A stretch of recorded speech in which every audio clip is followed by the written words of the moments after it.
नमस्कार मित्रांनो, स्वागत आहे तुमचे माझ्या नवीन ब्लॉगमध्ये। आज आपण बघायला आलो राजीव गांधी प्राणी संग्रहालय। हे प्राणी संग्रहालय कात्रज पुणे येथे विचार केला आहे प्राणी संग्रहालय बघण्याचा। तर आलो इथे माझ्या वडिलांसोबत हे प्राणी संग्रहालय बघण्यासाठी।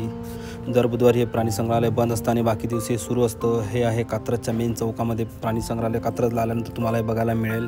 प्राणी संग्रहालय याला कात्रज सर्पोद्यानसुद्धा म्हटलं जातं, कारण ते सर्पांच्या जवळपास प्रजाती इथे ठेवलेल्या आहेत, तुम्हाला बघायला मिळतील इथे सापांच्या। तर बघूयात कसं आहे। तुम्हाला इथे येण्यासाठी शुल्क आकारलं जातं आतमध्ये प्रवेश करण्यासाठी। प्रौढांसाठी वेगळं शुल्क असतं आणि जे छोटे मुलं आहेत त्यांच्यासाठी वेगळं शुल्क लागेल तुम्हाला। इथे तुमच्याकडे जर कुठली बाटली असेल, बिस्लरी वगैरे, तुम्ही जे पाण्याची बॉटल कॅरी करता सोबत इथे ठेवाय, त्याच्यासाठी तुम्हाला इथे 10 रुपये पे करायचे आहेत। त्याच्या जाताना तुम्हाला ते 10 रुपये परत मिळतील। ते कुपन दाखवून ते 10 रुपये तुम्हाला परत घ्यायचे आहेत। हे आहे मेन एंट्रन्स, म्हणजे मुख्य प्रवेशद्वार या प्राणी संग्रहालयाचं। तर बघूयात आपण काय मिळते आपल्याला इथं बघायला, कुठले कुठले प्राणी बघायला मिळतात।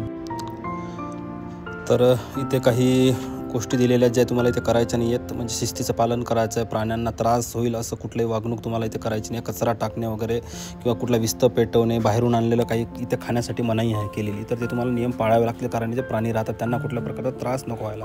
चला तर बघूयात मग कुठले प्राणी आपल्याला बघायला मिळतात इथे। तर पहिला नंबर लागतो आहे आपल्या याच्यामध्ये माकडांचा।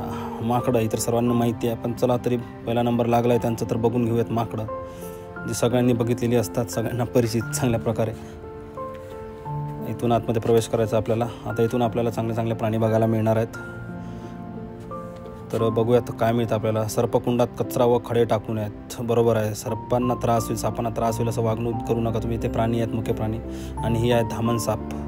धामण साप तुम्ही नाव ऐकलं असेल। धामण ही लांबीने जास्त असते। बरेच लोकांना मिसकन्सेप्शन असते की धामण सापालाच नाग समजतात, पण असं नाही आहे। त्या दिसत जरी सारखे असतील तरी धामण वेगळं आणि नाग वेगळं। नाग विषारी असतो आणि धामण ही बिनविषारी असते। धामण ही याचं नाव इंग्लिशमध्ये कॉमन रॅट स्नेक आहे, म्हणजे ते उंदीर खातात। तर हे आहेत कासव। कासवसुद्धा सगळ्यांना परिचित आहेत, कासव बघितले असतील। हे आहेत कासवसुद्धा ठेवलेले आहेत या प्राणी संग्रहालयामध्ये, त्यांना असं छोटंसं डक्कं वगैरे करून देऊ। आणि हे बघूयात आपण नवीन प्रकारचं कासव, चांदणी कासव, म्हणजे याच्या अंगावरती चांदणीसारखं असा शेप असतो बनवलेला, डिझाईन दिसते तुम्हाला। आणि हे फळभाज्या खातात, म्हणजे कुठल्या प्रकारच्या ते व्हेजिटेबल्स इथे कट केलेले आहेत। आणि हे कासव व्हेजिटेबल्स खातात, शाकाहारी आहेत ते पूर्णपणे। आणि यांना भाजीपाला कट केलेला जो आहे तिथे हा खूप आवडतो, म्हणून त्यांच्यासाठी हे ठेवलेलं आहे। तर हे आहे घोणस साप। घोणस साप हे भारतातील मित्रांनो 4 मुख्य जे विषारी साप आहेत आपल्या भारतामध्ये, त्यापैकी एक घोणस सापाचा नंबर लागतो। घोणस, फुरसे, मण्यार आणि कोब्रा यापैकी घोणस हा खूप विषारी साप असतो। हा मुख्यतः जंगलांमध्ये वगैरे आढळतो, वस्तीमध्ये जास्त नसतो। आणि ही आहे घोरपड मित्रांनो। छत्रपती शिवाजी महाराजांच्या काळात घोरपडीचा वापर केला जातो तेव्हा समानाच्या किल्ल्यांवरती चढायला। सायन्स ऑफ स्नेक बाईट, सर्पदंशाच्या खुणा। साप काटल्यानंतर कशा खुणा होतात, कसं ओळखायचं सापाने काटलं आपल्याला किंवा सापाने चावलेलं आहे तर। अशा 2 प्रकारचे टिंब तुम्हाला बघायला मिळतं बघा पायावरती। तेव्हा काय करायचं, तिथे अशा पट्ट्या बांधायच्या, रॅप करायचं तिथे जे तुम्हाला सापाने चावलं ते, म्हणजे जेणेकरून ते सापाचं विष कुठे फैलायला नको आपल्या बॉडीमध्ये। आणि हे आहे धूळ नागिन। धूळ नागिन याला याच्यासाठी म्हटलं जातं, ही नागिन सारखी दिसते आणि नागासारखी लांब असते, त्या नागाच्या नागिनसारखी, मादीसारखी, त्यामुळे याला धूळ नागिन म्हणतात। ह्या बघा, हा एक दुसरा साप आहे। इथे बरेचशा प्रकारचे साप ठेवले आहेत आणि सापाने इथे त्याची कात पण टाकलेली आहे। कात म्हणजे तो रिफ्रेश होतो, कात टाकल्यानंतर त्याचा स्पीड वाढतो असं म्हणतात। सापाचा कात टाकल्यानंतर त्याला नवीन जीवन मिळतं। बांबू पिट वायपर हा विषारी साप असतो, याला ग्रीन स्नेक पण म्हटलं जातं। ग्रीन असतो हा जवळपास जंगलामध्ये किंवा झाडांमध्ये जास्त करून आढळतो, वस्तींमध्ये जास्त हा येत नाही साप, पण हा विषारी साप आहे। पण याने मरत नाही लगेच, जर उपाय तुम्हाला जर तुरंत मिळाले, काही करता आले तर, इलाज झाला तर। आणि ही आहे सुसर, यालाच हिंदीमध्ये घडियाल म्हणतात। आणि हे आहेत नाग, छोटे छोटे नाग आहेत, बघा तुम्ही कसे रेंगत आहेत ते झाडांवरती। इथे त्यांच्यासाठी सगळ्या प्रकारची सोय केली असते प्राणी संग्रहालयात। याचं नावच आहे प्राणी संग्रहालयाचं दुसरं नाव सर्पोद्यान आहे। म्हणजे इथे सर्पांचे तुम्हाला वेगवेगळ्या प्रजाती बघायला मिळतील, जसं आधी आपण बघितल्याच व्हिडिओमध्ये, आणि आज समोर पण मी तुम्हाला दाखवल्या व्हिडिओमध्ये। बघा हे सगळे साप आहे, सध्या ते आराम करत आहेत। काही साप ॲक्टिव्ह असतात, काही साप तेवढे ॲक्टिव्ह नसतात, तर त्यांच्यासाठी इथे प्राणी संग्रहालयामध्ये बऱ्याचशा प्रजाती सापांच्या बघायला मिळतात। आणि बाकीसुद्धा आहेत जनावरं, ते पण आपण पुढं बघूयात। साप पण तुम्ही बघून घ्या यामध्ये। हा नाग आहे बहुतेक मला वाटतं, कारण नागासारखी त्याची चाल आहे। पण आता त्याने काढलेला नाही अजून, पण मला वाटतं हा नागच असेल आणि लांबी पण खूप जास्त म्हणजे नागच असेल. आणि ही आहे मगर, सगळ्यांना परिचित आहे मगर.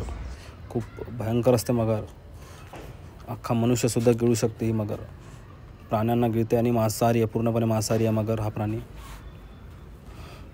निश्चित पडलेला, थोडीसुद्धा हालचाल केली नव्हती त्याने त्यावेळेस, असं वाटलं नकली आहे की काय, पण नसेल नकली, असलीच मगर असेल.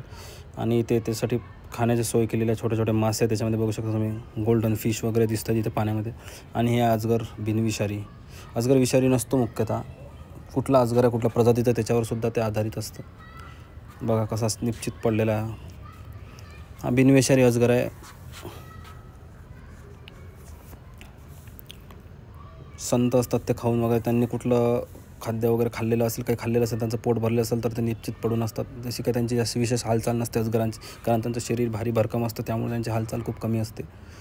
आणि आता हे बघा, स्नेक प्रूफ फेन्स, सर्प प्रतिबंधक कंपाऊंड, म्हणजे आपलं घरामध्ये साप येऊ नये तर त्याचं एक मॉडेल इथे दिलेलं आहे त्यांनी, एक नमुना, की घर कसं बनवायचं, त्याला कंपाऊंड कसं करायचं, जेणेकरून तुमच्या घरात कुठलं साप वगैरे, कुठला अजगर, काही असं प्राणी येणार नाही, सरपटणारं, घरामध्ये प्रवेश करणार नाही. तर अशा प्रकारचं घर त्यांनी मॉडेल नमुना दिलेला आहे.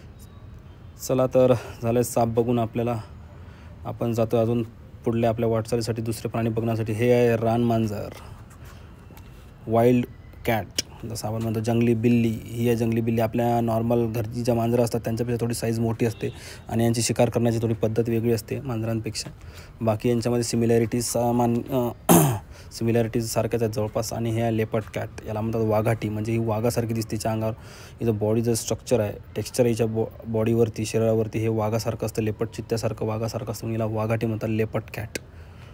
लेपर्ड म्हणजे चित्ता आणि कॅट म्हणजे मांजर. हे बघू शकता तुम्ही. ही दूर असल्यामुळं जरा कॅमेरामध्ये प्रॉपरली आली नाही माझ्या, तरी पण मी याला. Will there be a day that there would be no animal on earth? Yes, exactly right. एक दिवस असा येईल की या पृथ्वीवर एकही प्राणी नसेल. जर आपण या निसर्गाची हानी करत राहिलो तर या पृथ्वीवर नक्कीच एक दिवस असा येईल की प्राणी नसेल. तर मित्रांनो, या पृथ्वीला राखूया, या निसर्गाला राखूया, या प्राणी मात्रांना वाचूया. व्हिडिओ आवडला असल्यास लाईक करा, शेअर करा, कमेंट करा. तर भेटूया पुढच्या व्हिडिओमध्ये. Good bye, take care.